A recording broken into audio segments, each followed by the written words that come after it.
Hi friends, ఈ వీడియోలో బొంబాయి రవ్వతో వడలు ఎలా ప్రిపేర్ చేసుకోవాలో ఈ వీడియోలో తెలుసుకుందాం. ముందుగానైతే ప్యాన్లో ఒక 1 కప్ వరకు వాటర్ని యాడ్ చేసుకొని ఇందులో జీరా అలాగే సాల్ట్ని యాడ్ చేసుకోండి.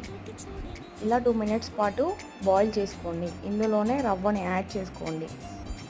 ఇలా మంటని లో ఫ్లేమ్లో పెట్టుకొని ఇలా మెత్తగా కుక్ చేసుకోండి. ఈ మిశ్రమం చల్లారినాక చేతితో ఇలా స్మాష్ చేసుకోండి.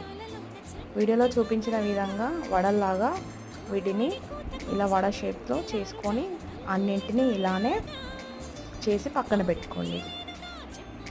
ఇప్పుడు నూనె ఇలా హీట్ అయ్యాక ఇందులో మనం ముందుగా ప్రిపేర్ చేసుకున్న వడల్ని యాడ్ చేసుకోవాలి.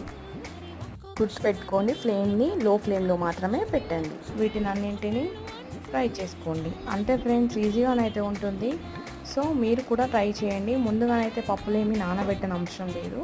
ఇంట్లో ఉన్న బొంబాయి రవ్వతోనే ఇలా చేసుకోవచ్చు.